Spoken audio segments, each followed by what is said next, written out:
Welcome to all who've joined us today this afternoon for the webinar, Future Proofing Your Business. I'm Matt Hustwit, Head of Business Development for DJH, and I will be your host for today. I'm joined by Rebecca Thorley, Client Services Director and Tax Expert, who will be presenting and providing the information, advice and support. As always, there'll be opportunities for you to ask any burning questions that you may have. Can I ask that you post these into the Q&A section of the webinar, and we will get to them at the end of the presentation and cover off as many as possible.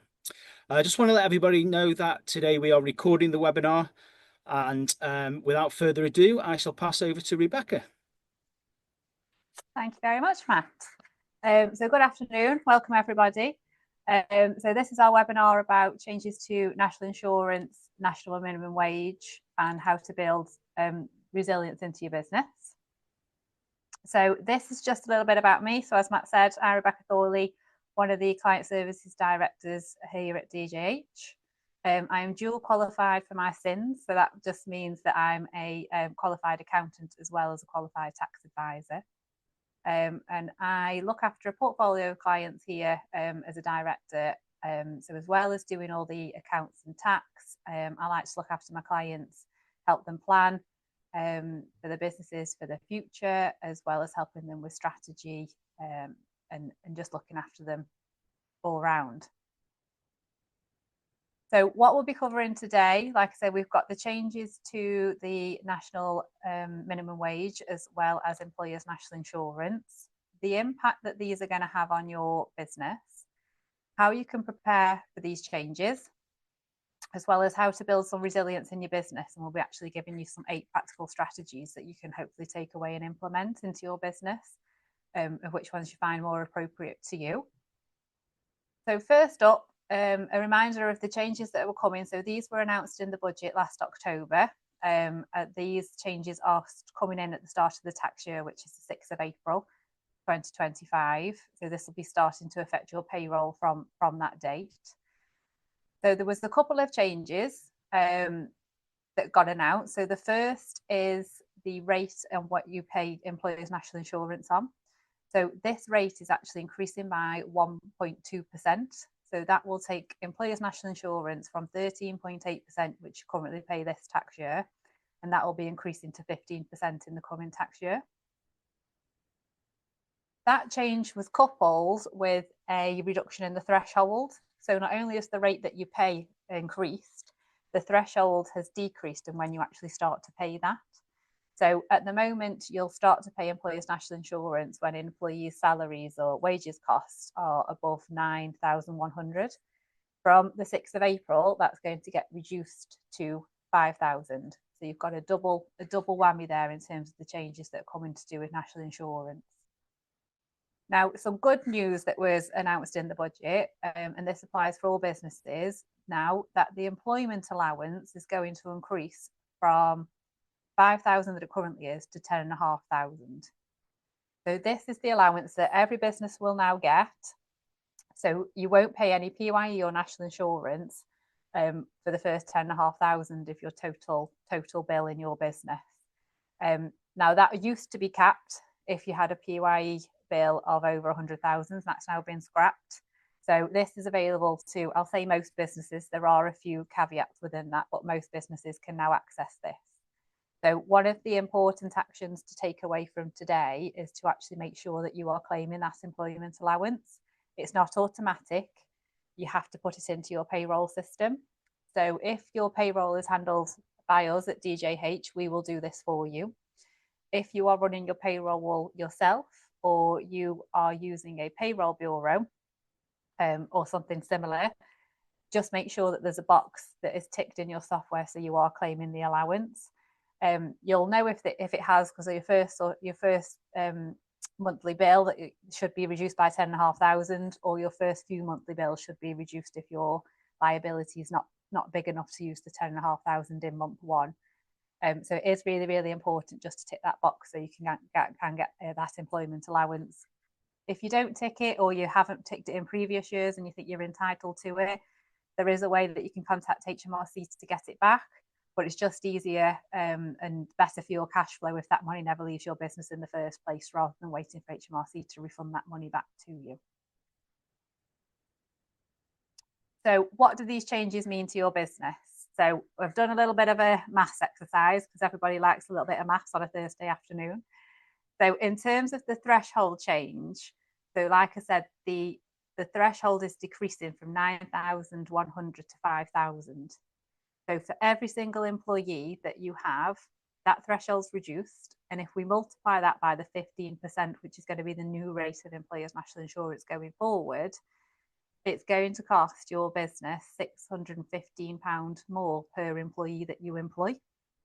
So it's a massive change that this is going to have in terms of profitability. You're going to see the impact of this on your profit and loss account. Couple this increase with the increases to national minimum wage that are also coming into effect. So that £615 per employee is if nothing else had changed, just the national insurance. Now we know the changes to the national minimum wage are also coming into effect, and I've put a table on the slide there so you can see in terms of pounds and pence what the actual increase is. But I think the column on the right hand side, actually the percentage increase, is quite important. This shows the increase in that's coming in April, and all these increases are currently above inflation. So these costs are going to have a big impact on your profitability because it's all above the rate of inflation that we're expecting to see. This can also impact if you have other employees that might not be on the national minimum wage, but when national minimum wage creeps up, those people who are above it can sometimes feel that that differential between them is getting a little bit squeezed. So sometimes you'll find some wages pressures further up the chain, even if they're not on national minimum wage. This has also been coupled with a reduction in business rates relief. So this is actually decreasing again from a 75% relief that you get to a 40%. Now this only applies to certain industries. So we're talking about hospitality, retail and leisure businesses. So there's a few changes that are happening which will have a big impact in terms of your profitability. And we think that as a result of this, that prices will increase. Inflation is now running at 3%. It was 2.5% at the end of last year. So it could be that these changes are already starting to come into effect and creeping into price increases early. And we've currently got the base rate running at 4.5%. So that is responding. The base rate's been decreasing because that's been responding to the rate of inflation. That was predicted to go down at least 3 times this year, but I think it'll be keeping an eye on the inflation rate because I think these impacts to national insurance will impact businesses, and I think it will have an impact on the inflation that we see going forward too. Rebecca, just jumping in there. So obviously the information on this slide here, it potentially is a major change for businesses. And I do know that a lot of our current clients are raising this as a concern across the group. What have you got any detail of what this equates to in pounds and pence? Do you have any further examples or live example of that? Yeah. So we're getting quite a few questions from our clients at the moment in terms of actually trying to quantify what this is going to mean for their business. It's hard to give a generalized answer to that because there's going to be certain variations in different businesses. So if you are a more labor intensive business and you have a lot more employees, it's going to have a greater impact on your business than some that are less labor intensive. So to say, oh, roughly it'll be this across the board, it's impossible to do. So what we've been doing is treating this on a case-by-case basis. So for our clients that have been asking us this question, we've actually been running the calculations specifically for their business, so they know what the impact is on that. Now, what we do have is some general examples in terms of at an employee level rather than a total business level. So if we take a worker that is over 21 and they are doing 40 hours a week, and we say that they are on the national minimum wage, their earnings over a year are going to go from just shy of 23,800, and they're going to see a pay increase up to just shy of 25,400. Now, that coupled with the national minimum, the national insurance contribution, that the national insurance that a business is going to pay is going to go up from about £2,028 to 3,060. So there's some big increases in that. And in total, the cost to the employer on that example, it's going to cost the employer £2,633 more. So it's quite an impact, and that's just one employee. So obviously, if you've got a higher number of employees, that's going to be multiplied across the board. We've also looked at just what would the impact be on someone who might not be on national minimum wage. So we've based this on what the average UK salary is, and we've got the average UK salary of being £37,340 a year, and just the increase in the national insurance per employee, that would cost the employer £953 extra a year for them. So there's some big increases coming across the board, but that gives you a little bit of a flavour on sort of the pounds and pence of what those increase looks like. But I would encourage you to reach out to actually get a more accurate calculation of what that means for your business in total. Okay. So in terms of these changes that are coming in and the impact these are going to have, there's been some research that's been done by the Office of Budget Responsibility, and they are forecasting who is going to pick up the bill, shall we say, for these changes. Now, they are saying in the short term, the 61% of this will be picked up by workers, employees. So this could be in terms of wages increases might not rise as quickly as they have done previously. Bonuses paid might not be as large as in previous years. All these changes will all filter through the supply chain. So things like food and what people buy, there'll be price increases on that. So they think the workers are going to bear the brunt of 61% of it. And the remainder will be dealt with by the business itself. So they are saying that 15% of this impact will be seen in terms of people increasing their prices within their business. And the remainder of 24% will be funded by profits. So they're expecting businesses' profits to go down as a result of this, because they don't think everything will be able to get passed on along the supply chain and passed on to your customers. So as I said, this is going to be an impact across all businesses. It's just that the impact's going to vary based on the number of employees that you have and whether your business is more labour intensive than someone else's. So all these changes that are coming, we're going to have to plan for. There might be some tough decisions that need to be made, and all business owners have always got tough decisions to be made, and it might just be that it's a catalyst to maybe bring some of those decisions forward, or maybe think about your business in the future. And that's what we're going to talk about in terms of building resilience into your business. So the first thing is to not pretend that it's happening. You know, these changes are coming. We've seen the impact. They are some big numbers, and they are going to be impacting your bottom line. So I think then actually getting prepared and facing some of these, I think that's the most important thing that we can do. As I've mentioned, there will be some tough decisions to be made along the way. It will be affecting all, or if not most, businesses. So not everyone's going to come unscathed on this. So all we can do is plan to make sure that the business survives. And hopefully we can get that business thriving through these changes instead. So this is going to be, I've got 8 practical strategies in order to help your business thrive, to give you some things to think about in terms of your business, maybe some changes that we can make. So actually give you something tangible to take away from the webinar. So the first strategy that we're going to say is to know your numbers. So we've already thrown a lot of numbers at you already, and some of the decisions that are going to be driven is going to be, you've got to be led by the data. So this is going to be knowing your numbers. So when we talk about this, it might be knowing your profitability, it might be knowing what your cash flow looks like. And if you are starting to make changes within your business, actually being able to keep on top of them by regular accounts, management accounts, and using KPIs to make sure that the tough decisions you're making are having the impact that you need, or whether there's further decisions that need to be made as well because the impact wasn't as great as you thought it was going to be. So be armed with the data so you can actually make the right decisions. This might be based on sales trends that are coming in, operational performance, and what customer behaviours you're seeing or trends that you can predict in the future. Like we say, reach out to us to see if we can calculate the impact of the national insurance and the minimum wage for you, so you actually know what this is going to affect on your bottom line, so what that increase will look like for you in April.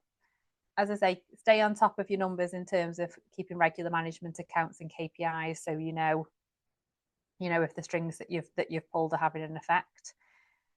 And then also we can regularly forecast your business performance.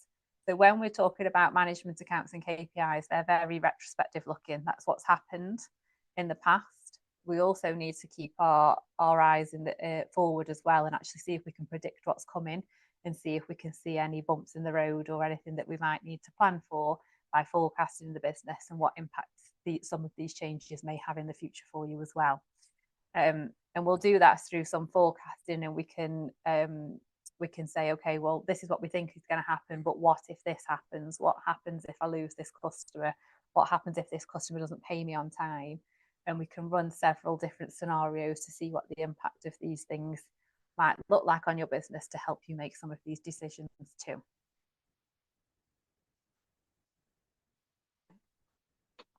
Next up, we've got to keep control of your costs.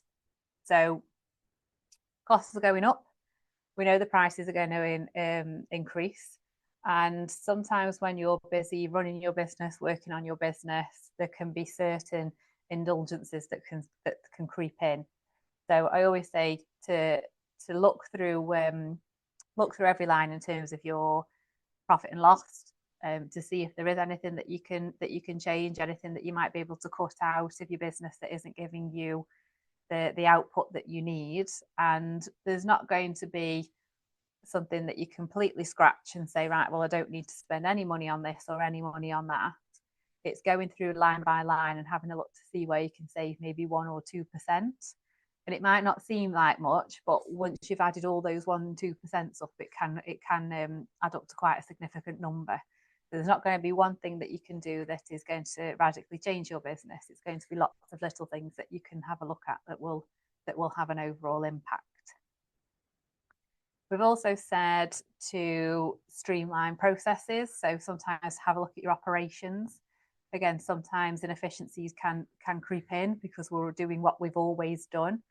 And sometimes we just need to question on whether those things still need to be done, whether they're still useful in the business, whether they're still the right things to be doing. Is there technology that has come along that could actually help with some of these things and streamline some of these processes? So it's just a good time to look over your operations and to see if there's anything that we can do differently now, or evolve into using technology. The next one is to negotiate with your suppliers. So when we're talking about cutting costs, if contracts are up for renewal, and you're setting prices now for maybe the next year or 2 years, whatever that might look like, it's to make sure that you're still getting the better deal. So we're saying negotiate with your suppliers to make sure that you are getting the best price and the best deal for you. Sometimes businesses can have a critical supplier, and it's someone that they know and they can trust. And we're not saying to move away from that, but if you can find a few suppliers that still give you the same level of service and delivery that you need, but you've got a few different options there, so you can go and get some quotes in terms of buying materials and making sure you're getting the best price. It just creates a little bit of competitive tension amongst suppliers, because if you always ring up and whatever price they give you, they know you're going to accept, they're probably not going to give you the best deal. Whereas if they know that you're doing a comparison with maybe one of their competitors, it might just help them to sharpen their pencil, shall we say, to try and give you a better deal or a better price. So it's just making sure you're negotiating with suppliers, and any costs that you have in your business. We also say to manage your stock. So for those businesses that do hold stock, sometimes you can order stock because you think you're going to need it, but it might sit on the shelves for a while. That's tying up cash flow. So what we try and say is to keep your stock as lean as possible. Just order in the amount that you need as and when you need it, rather than holding a lot on the shelves. This can also be looking at some of your processes to see actually who can authorise orders, because sometimes it's easier to say, oh, we might need another one of these, and someone just clicks on the online shopping, because it's so easy to buy these things now. Someone can just click to buy another one, even though there's 10 on the shelves, because sometimes it's easier to just order another one rather than to go and check to see if you've already got one in stock. So it might just be looking at your operations to actually see who can authorise purchases before they're made, and making sure there's processes to see if it's already in stock and you've got it on your shelves, rather than ordering in some more when you don't necessarily need it. Rebecca, just sorry to butt in, but just with regards to indulgences, my mind went straight to the fact that I'm going to have to get rid of my chauffeur-driven Rolls Royce, but I know in reality it's something so much more straightforward. Have you got some examples of what you mean by indulgences, please? Yeah, sure. So indulgences, they can vary from different businesses. So it might be that you've become overinsured, or that you're doing some advertising that you don't necessarily need to do, or the classic one is whether you're doing too much entertaining, things like that. So I always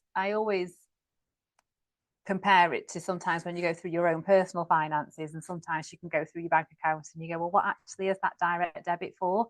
And it might be cover for a washing machine that you don't even own anymore, and it's just been coming out of your bank account and you've not realised. So that's what I'm saying. If you go through your profit and loss line by line to actually make sure that everything that you are spending money on is useful. Sometimes it could be a subscription for a piece of software, but no one really uses that piece of software anymore. But because you've always had it, you keep paying for it. So it's more about making sure what you are spending your money on, you are getting output from that. So if you are spending money on advertising, are you getting some reward for that? Or you might just have to carry on entertaining, because it keeps your supplier relationships, your customer relationships, but it's just making sure you've got a measured output from that, and it's not just spending money unnecessarily when it's not doing anything to give back to your business. That's what I would say in terms of indulgences. They're some of the key ones that we see, but there might be others. So have a good look through everything that's coming out the bank to make sure it is actually mission critical, shall we say, and to make sure that your business can continue to operate. So the next one we're going to talk about is pricing and margins. So this is actually the sales prices that you charge to your customers. So as we saw before, there's going to be some price increases that will have to be pushed on, and that will be throughout the entire supply chain. And there are different pricing strategies that you could have a look at to maintain your gross profit margins as well as your operational profit margins. This can be things like tiered pricing or giving bundles to customers.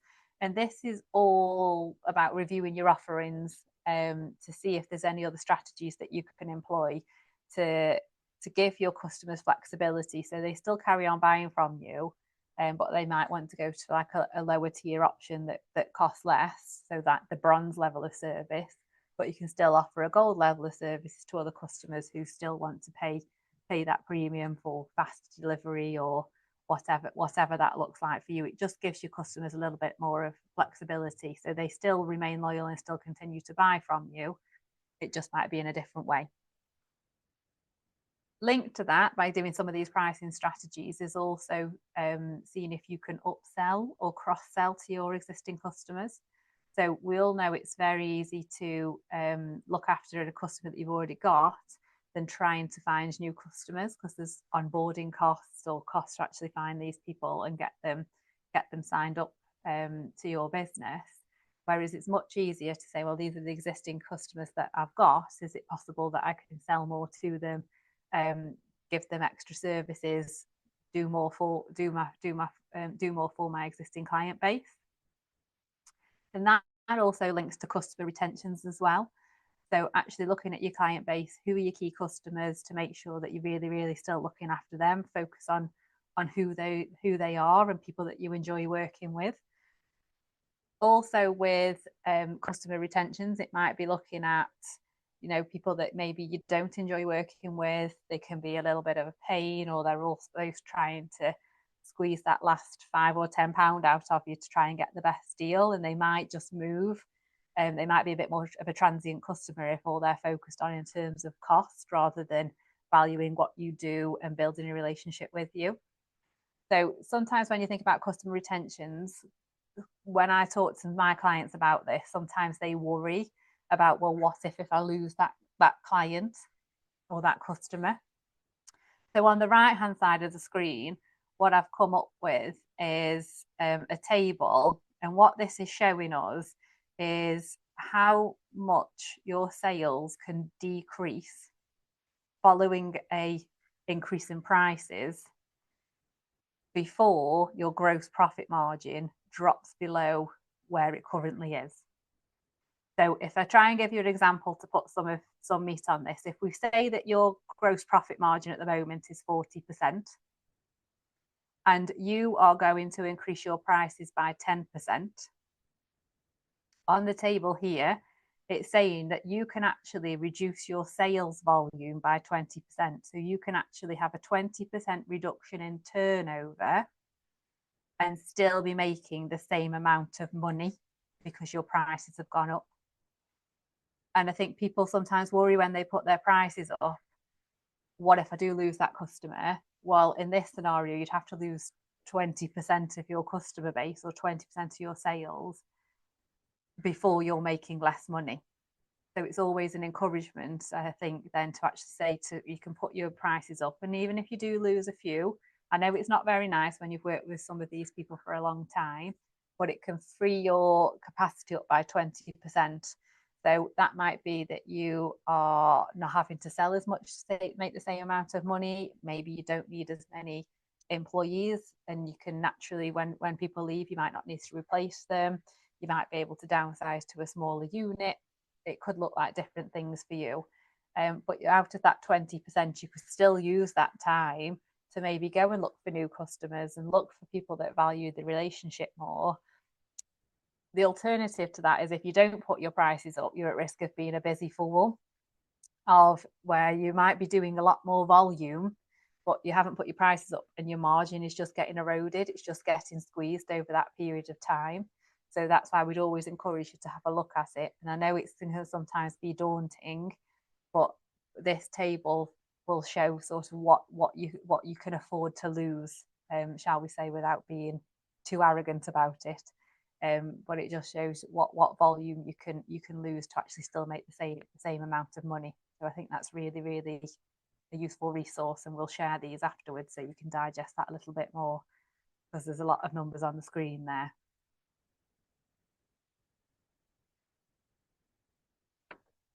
So number 4 is to look after your debt. So this is all looking at, with the increases in terms of the base rate increasing recently, sometimes debt and interest that you're paying might be one of the biggest costs in terms of your profit and loss. So if you can, I would encourage you to have a look at your debt to see if you could reduce any or pay anything off in full, if that is an option to you. If it's not, another option would be to look at refinancing that debt. So if you did take out a loan or some higher purchase funding, for example, maybe a couple of years ago when the base rate was at its peak, potentially it might be cheaper for you to actually look at refinancing that and maybe move into another product or another lender, and that might be able to reduce your interest rate and might be able to reduce that interest cost for you. Like I say, if you do have the cash, and we are talking about cash that your business doesn't need, so cash in excess of your working capital, then we could look at paying down those debts. And I'd always say look at those with the highest interest rates first, because that's the one that's going to make the most difference to you. So this is going to be, like I say, if you've got anything excess So sometimes you can look in your bank and you think, oh yes, I'm sat on this amount of cash, but sometimes it's understanding what that cash is earmarked for. And this goes back to your forecasting and knowing your numbers. So some of that cash in the bank account, it might be already earmarked for things like your VAT bill or your PYE bill, or if you've got any seasonality in your business as well, that might be, you need a lot of cash in order to survive the winter. So I'd say it's really, really important to know your numbers, because it might be that we've got some cash in the bank now, but for example, if you do have quite a labour intensive business, hopefully summer will be with us soon and we'll see some sunshine, and a lot of people will be taking their holidays in during the summer months. So do we need a bit more cash around us in order to be able to fund that holiday pay, and having to maybe pay overtime if we need to still cover the same amount of tasks that we've got to do while people are away, and that can have an impact on your cash. So I really would plan and make sure that you have got excess cash before you start looking at paying off your debt. But if you are in a fortunate position where you can do, I definitely say it's something that you should be looking at doing. And also on the flip side of that is saying that if you do sell to your customers on credit, to make sure that you are hot on with the people that owe you money too. So making sure that customers are paying you on time and within your payment terms. So you don't act like a bank or an overdraft for them if they're struggling to pay you. But I would say sometimes if people are late with a payment once or twice, sometimes it's just an oversight. If it is a continuance occurrence, it might just be that you want to maybe do some extra credit checks on them just to make sure that they aren't struggling. And it might be that you might have to reduce your payment terms potentially. I'd also have a look to see if there's anything that you could do in terms of help with your cash flow, in terms of if you've got big projects on, to see if you need people to pay you in advance, especially if they're new customers to you or something like that. So just protect yourselves, make sure customers are paying you within the terms and they're not going too far over and extending that too much. Just to add to that, Rebecca, sorry to butt in again, but No, just to remind everybody that we have a funding and finance team here at DJH, who, as with everybody at DJH, are ready to support you, and they can assist in reviewing that debt for you and or your current funding position. There's more funders than there's ever been before, so it's definitely well worth reviewing that debt position.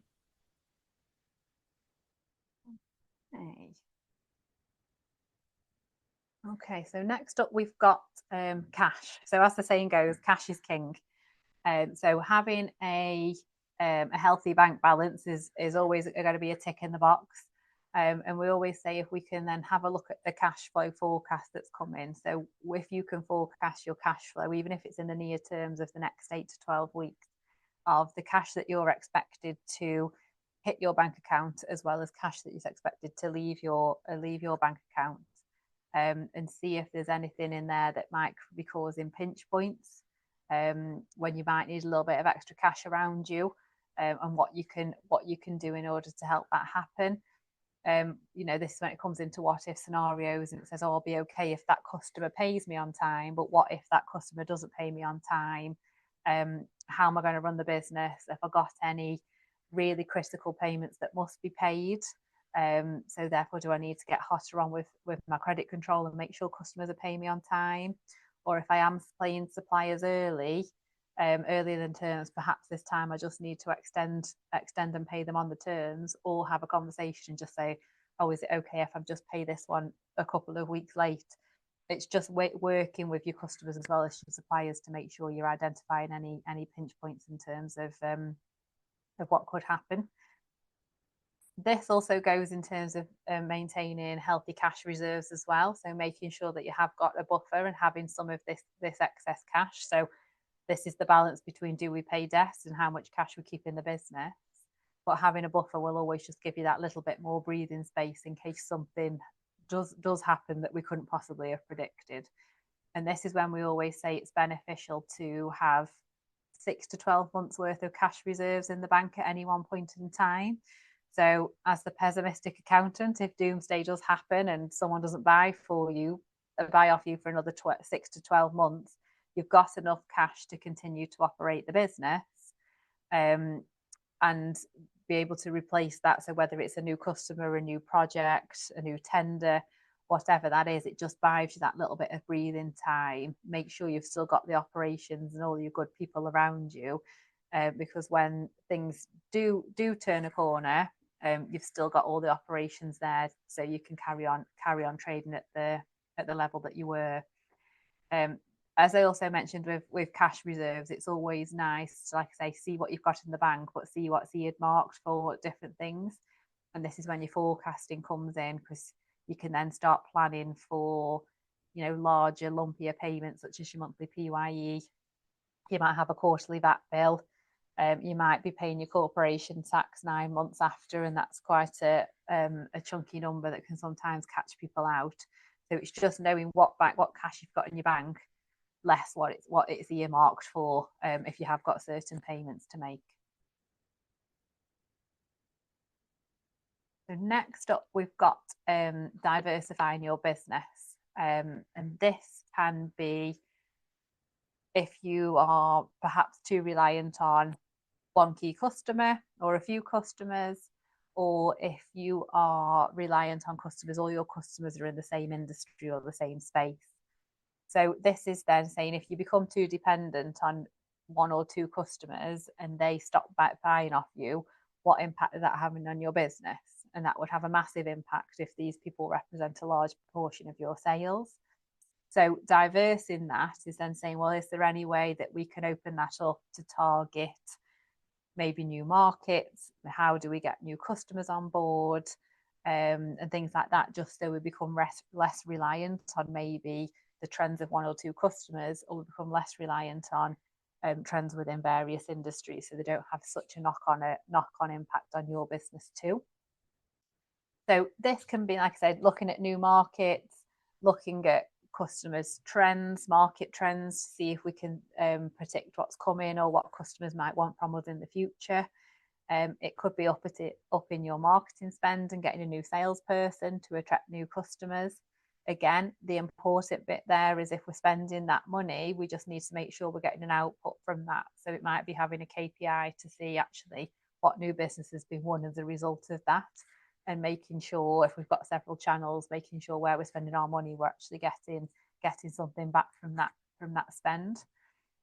Again, we've touched on technology, but is there anything that's coming that's innovative in your business? Is there anything that can come and help you streamline operations, or anything that you can be an early adopter of to make sure that your business is diverse enough for the future and future trends that are coming, and actually stay ahead of the curve in terms of technology in this ever-changing world that we live in.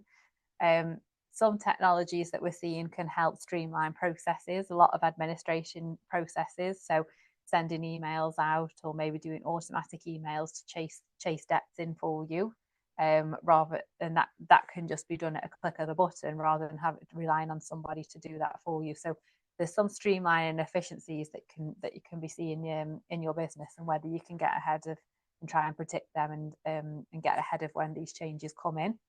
So it's diversifying things that could mean different things to different businesses, but it just gives you something to think about of whether you can go into new markets, new locations, offer new services, what that could look like for you. And as I say, keep on marketing. So this is, again, even though we're looking at costs, sometimes your marketing and your advertising budget can be the easiest thing to stop spending on, because it seems something that the business can potentially live without. It's not critical. However, I'd suggest that you'd shy away from that, and you do carry on your marketing spend and your advertising spend as and when you can. This will help attract new customers to your business. So people still hear your name, it still builds your brand, builds your awareness in the business, and it can also help give people confidence that you are still advertising. So it's almost like a comfort blanket. It gives them confidence to carry on spending with you because you've not retracted. It's not that they don't hear your name anymore. Your name is still out there. You're still building brand awareness, and you're still building confidence in the market. That'll help attract new customers as well as giving existing customers some comfort too. As we've said throughout the webinar, is making sure that you're spending what you are spending your money on, you're spending it on wisely. So this comes back to having your KPIs and monitoring that what you're spending on in terms of marketing and advertising are actually giving you an output back into your business. You can actually feel a tangible benefit from that spend. If it's that you've always spent 500 advertising on the radio, but it never really gets you any customers, it might be, well, actually, is it a better place to spend that money somewhere else now? This is especially key now there is more online presence. So this is going to be moving to online sales channels and digital marketing strategies. There's research that comes out that shows customers and consumers are more knowledgeable than ever before. They're doing a lot more research before they are actually purchasing. So sometimes when someone actually comes to you, they could be ready to buy because they've done so much research before. So making sure that all your customers have access to all the information and the data they might need to help make that decision. So when they do come to you, they are ready to buy and you've given them everything that they need. And that also puts importance on, if they're doing their own research, actually when they do come and buy from you, that you can give them still some really, really good service and something tangible. So if you do buy from me, I've given you all the information that you need and I'll make sure it's delivered to you really, really quickly, a good price, and you'll get a good service. So they build that loyalty and confidence with you as well. And then last up, number 8, we've got build great partnerships. So this is working with people that, one, you enjoy working with, and 2, are working with you for the right reasons. So this is making sure that people who you partner with, they're not taking your business for granted, or they think, oh, these customers have been with us for a long time, so maybe we don't have to deliver this as quickly or give them as good a price because they're reliant on us. And you don't want people to see your business as a commodity, and just saying like, oh well, we'll just take the money. You actually want to partner with people that you value and they value you back as well. So linked to that is also making sure your customers don't feel like that. So in terms of building loyalty within your customer base, so making sure they're getting great service every time. Like I said, reviewing your operations to make sure that you're wowing your customers, or is there anything else you could do to make that better? And that'll build loyalty with them, but also it'll give you the opportunities like what we were talking about before, and maybe upselling or cross-selling because they trust you. This is also linked to employees. So if you've got engaged employees, they're more likely to stay with you. So can you do anything in terms to make them more engaged? Now, we've been talking about wages, pressures and bonuses, so that might not be an option available to you, but could you offer them some alternatives such as different training, development, support them through their careers? Is there something that you could do to make them feel really, really engaged, so they stay with you and continue to be a success in your business? That's also can be linked in terms of creating the culture within your business as well. So employees feel engaged when they feel empowered, so they can actually make decisions in terms of the business, and it all could also help create a solution based mindset within the company. So rather than people coming to you with problems and saying, oh, this is a problem that needs fixing, hopefully they can then come to you and say, well, this is a problem and this is a solution that I've thought about, do you think this will work? And that will just create more engaged people within your business as well. And that should flow through to make sure that they're looking after your customers properly, they're looking after your business properly, they're dealing with suppliers correctly. So that will have an impact all the way through your business too. Okay, so we've done a lot in that small period of time. So what I'll do now is I will stop sharing this, and I'll pass you back to Matt to see if we've had any questions in the Q&A that I can answer off, that I can cover off for you now. Thanks, Rebecca. Have a well-deserved glass of water. Thank you. A lot of information there. Thank you for that. Yes, we've had a couple of questions, and there's some questions that we've had posted earlier. If you've got if you do have a question, you've got Rebecca here, who's an expert in all of these areas. So make the most of asking her a question whilst you can. If you pop them into the Q&A section, we'll answer as many as we can. So there's been a couple of one question asking, will the slides be available? Yes, we've got the slides, we've got the recording, and they will all be issued and sent out to all the attendees after. So if you did miss the start, and I know there was a couple of problems with sound in some areas, so you'll be able to watch that back. Lily's asked a question, Rebecca. What is the impact of these changes on the Academy Trusts? I think it's in relation to the thresholds, national insurance minimum wage. I'm assuming it's exactly the same as any other business, is that? Yes, yeah. So that it'll follow the same suit. So the national minimum wage will still follow through, and the employer's national national insurance contribution, the two similar, will still follow through. So again, it's going to have an impact on yours because you'll have quite a large labour force within that. So I'd encourage you to reach out and actually see what those impacts are. Because you'll be employing a lot of people, so this could actually be quite a great impact on your bottom line. Well, thank you. Hopefully that's answered the question, Lily. If there's anything further follow-up, then please post another and we can get to it for you.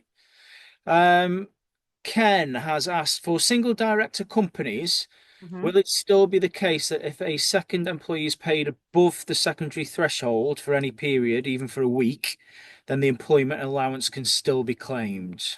Yeah, so they've not made any change to that. So this is when I said earlier that most businesses should be able to claim the employment allowance. The caveat to that is if you are a sort of a one director, one employee business, so you are the only employee on the payroll, you can't access the employment allowance. But in order to be able to access it, if there is a second employee that's not related, so it's not another shareholder, not another director, it is actually a genuine employee, then the employment allowance becomes available. So it kind of turns on or off whether you've got this second person on the payroll or not. So that's sort of the only caveat of when you don't get it broadly, which is why most businesses can access it. So those rules have remained the same. It's just that the cap, so if your PYE bill was over 100,000, you weren't able to get the employment allowance. That's been scrapped. So any business that's got genuine employees, that's not just a director, so additional employees, any PYE amount should be able to get the allowance now. Well, thanks for your question, Ken. The whole tech team, if I reach out to Lucy at DJH, will she help us to understand exactly how much extra NI will we be paying? I can answer that one. Yes, definitely. That's my technical level, that is whole tech team. So yes, if Lucy's your contact, by all means reach out to Lucy and she'll definitely be able to help you and support you with further information and calculations on that. So thank you. Heather's asked, there has been some rumours that there may be some changes to national insurance for certain sectors. Do you know any more? Yeah, there's people lobbying against these. Obviously, there was a lot of changes in the budgets and people disagreeing with those changes. There's nothing concrete at the moment, so we can only plan for what we know. We know these changes are coming in April, so we'll keep abreast of anything that does happen. But at the moment, this is the lay of the land, and we can only prepare for what we know. Well, thank you. Siobhan, I hope I've pronounced that correctly. Apologies if not. Siobhan, is it fair to say the additional allowance covers the cost of 8 employees' national insurance on minimum wage? Yeah, if you just do that, the 615, then you'd be right. It can cover the cost. And then the examples that we gave you, you can factor these employment allowances in, but it'll just be dependent on it. It's so wide of whether you actually use all the allowance or you don't. So that's why I'd say just reach out and make sure you've got your accurate numbers so you know what the impact is gonna have. But the simple version to that is yes. The more complicated is no, because there's things in terms of, like you say, the national insurance or the national wage going up, and there's other things at play. There's also other additional costs that could be, that I didn't factor into the examples before, but there are other additional costs of whether you've got your employees are auto enrolled and you've got your pension costs on top of that. So any increases in terms of your salaries will impact that. So it's to have a holistic approach of everything that's going on, but the employment allowance should be able to take a little bit of the sting out the tail. Well, just got a follow up to Ken's question, which was the one about for the single director companies still be the case about the second employees. Just asked, is that still count if it's a relative? Yeah, as long as that person is genuinely working. So sometimes we might see that husbands or wives are on the payroll. So even if that person is a relative, the key is to actually make sure that they're actually working in the business and they aren't a shareholder or director. They're not related to the business in any way, and they have got an active function within the business. They're not just being paid. If they're just being in the paid and they've got an active role, that's a little bit of a dangerous place to be. So I'd say make sure they've actually got a role within the business and they are working for the business. Well, thanks, Rebecca. Just something that I've picked up on with recent conversations, a lot of employees asking about salary sacrifice. Would that be beneficial to both parties, i.e. the employer and the employee?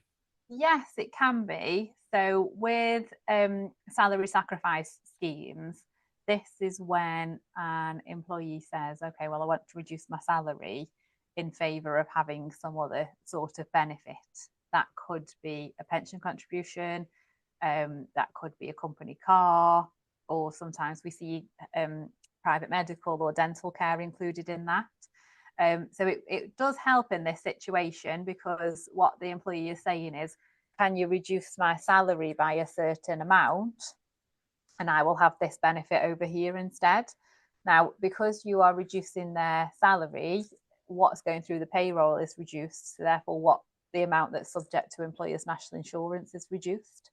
So it can help in terms of employers' national insurance.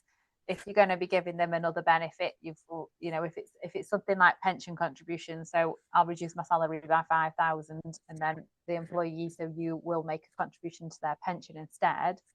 So their total package is the same. It's just what's been payrolled is different. So that can work. With other benefits, they can still be subject to Class 1A through the P11D system and benefits in kind. So that might not be a saving. It's dependent on actually the cost that incurs to the business in terms of how much the medical cost to the business to put in place. So there might be a little bit of a saving there, but things like pensions are always going to be the most tax efficient. It's just that they're not the most interesting, the interest or the most appealing way. But salary sacrifice is definitely something that you can have a look at, and that will help mitigate the national insurance. And as per usual, just make contact with their DJH point of contact to discuss those options. Yeah, that's right. Yeah. Well, got a question from Mark. We have the payroll with DJH. Did you say that this means that we would definitely be registered for employment allowance, or is it best to check? Always best to check, but we should handle that for you. So our payroll team know all about these, and they have a process, so the box gets ticked. So I'd like to say that we will handle everything for you, but it's always best just to double check, just to make sure nothing's fallen through any gaps. Well, Lynn has asked, can you give any guidelines on healthy cash flow KPIs in relation either to monthly turnover or operating profit? Up till now, they've loosely used the KPI. I've always been able to pay an additional month's payroll. They're a heavily labour-based business, and in their business, they're far away from having reserves to cover 6 to 12 months of operating costs, which is a nice to have rather than a that is a nice to have. And like I said, it just gives you that comfort blanket. If to have 1 month's salary in advance is also a great place to be in terms of cash. Other KPIs you can always have a look at is in terms of things like gross profit margins, operating margins. So that'll be when we're planning to make so much margin on what we deliver, and they could be important, because if the percentages start going down, it shows there's erosion somewhere in that. So that means that your costs are going up. So your suppliers might be putting the costs up, but maybe your prices haven't increased at the same rate. So your margins just being decreased because those two things aren't in line. You can have things in terms of, depending on what the business does, you can have things like debtor days, stock days. The KPIs are going to be very much on what's important to your business and what you need to be able to manage that business. So if it's a very employee intense business, things like output per employee, so actually how much turnover is getting generated by each employee, to make sure that that people are actually efficient and getting the output for you. So there are various ones. It's a case by case basis on what's important to you and what you need in order to manage your business. So it's going to be variances, but hopefully that's some ideas of some things that you can look at. So again, further support from DJH contacts, I assume. Yeah, exactly, yeah. Well, So we have certain KPIs in our business that's all to do with efficiencies and things like that. So it's just making sure that you've got those efficiencies, and you've just got something, a target. And when you go out of the round of that target, it just sells off some alarm bells, so you can look into that further. Brilliant. Thank you. I hope that answers that for you, Lynn. If not, obviously reach out to your contacts. We'll get further support for you. Just another one that from me, just with regards, you mentioned know your numbers on the very first practical advice slide, Yeah. Which is great and hugely important. Mm-hmm. Probably still some businesses out there that don't have visibility of management information on a regular basis. How easy is it to start that if you've never done it before? And I suppose second part to that question is, would you recommend any particular software solution that could help with that, as well as any data from us as their accountants? Sure. I'd say it's very easy to get started. It's just creating that habit. And the management information, it might be different to every business. So I'll sit here and say, well, you definitely need to be able to have a profit and loss that at least tells you one part of the business. I would be saying, ideally, if you could have a look at your balance sheet and ideally see if you could see your cash flow position, that gives you a full holistic approach of the business. Because you can be sitting there and saying, well, I've made profit, but why have I got no cash in the bank? Where's my money? Because that profit should translate. So that's sort of the ideal position where we'd want you to be. But to get you started, even if it's just, say, the profit and loss, and you can just keep a look at those numbers, it's just getting into those habits and building from there. And like I say, it's putting those KPIs in and starting to monitor them. It can be as sophisticated or as unsophisticated. It's just making sure that you're getting information that's important to you, that's relevant to you, you could understand and therefore make decisions off. A lot of the software and a lot of businesses will be moving on to software because HMRC are making changes in terms of they're going to want more and more data more and more frequently. So they are encouraging businesses to go on to software. We would always recommend a software called Xero, which is an online cloud-based solution, which is very, very easy to use. We can dial in live. So if you ever need any assistance, we can go in and have a look at the live data.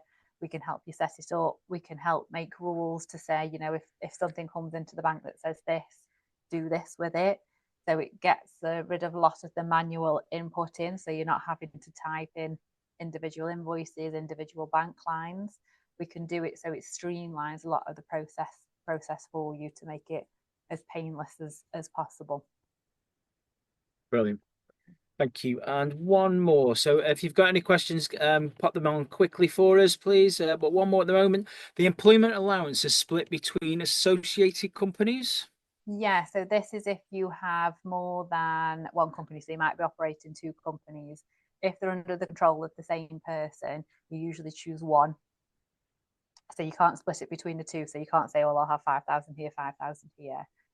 You just have to put it into the one. So again, planning on that would be the one that's got the largest PYE bill that you can actually utilize the most of. So that's only if you've got two companies that you control. if you've got a company that you operate and you have a small shareholder in another company, say 10%, that wouldn't come into it because you're not in control of the two companies. So again, if you're unsure of anything, just reach out to your normal contact, because there are some rules that can trip you up. Brilliant. Thank you. There's no more questions posted, so yeah. Probably the only other thing to mention is we've also talked about, it's just sparked my memory, we've talked a little bit about benefits, and we've talked a little bit about HMRC wanting more information than ever before. I think one thing that's linked to this that we can also have a look at is the payrolling of benefits that are coming.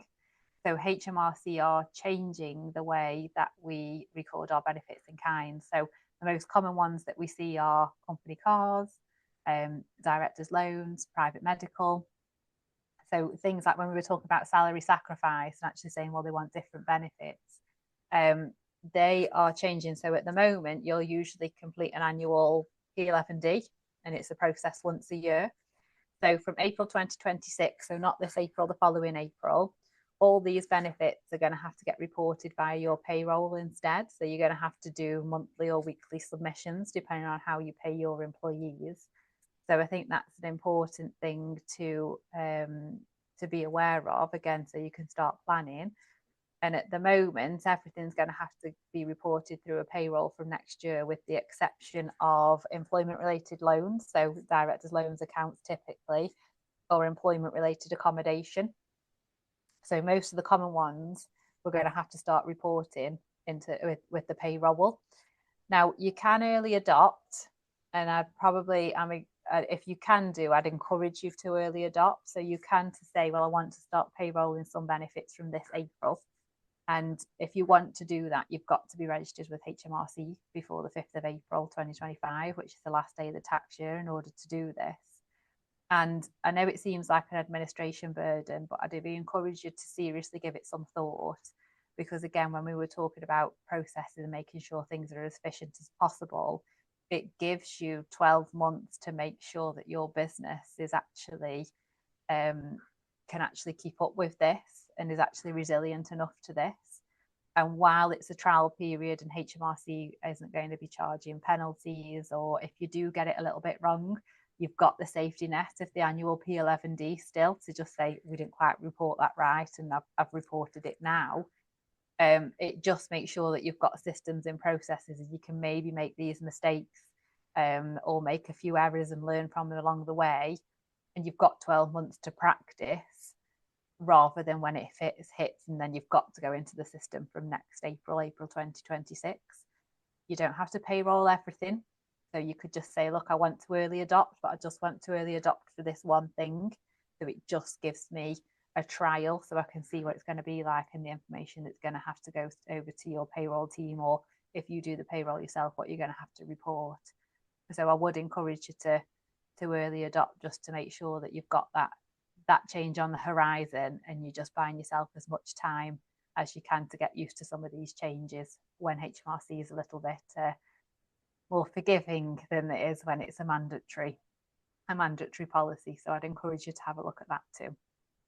HMRC forgiving? It's forgiving. Brilliant. Thank you very much, Rebecca. Brilliant as always. Loads to go at there. So thank you very much for your support with that today. Obviously, the content today was designed for a large audience and as a catch-all, so it was generic. But obviously, as a business owner, you're have your own needs and wants. So if you have any questions that are specific to you or that you didn't want to ask in a public forum, I'd encourage you to get in touch with your client manager and your other contact at DJH, who I am sure will be more than willing to assist you further.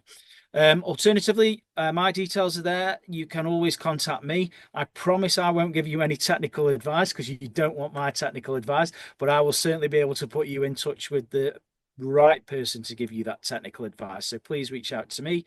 Key takeaway there for me: don't bury your head and know your numbers, which seem to jump out quite a bit through the presentation. And don't forget that we are here to help you as our clients. That's what we're there to do. So please do get in touch.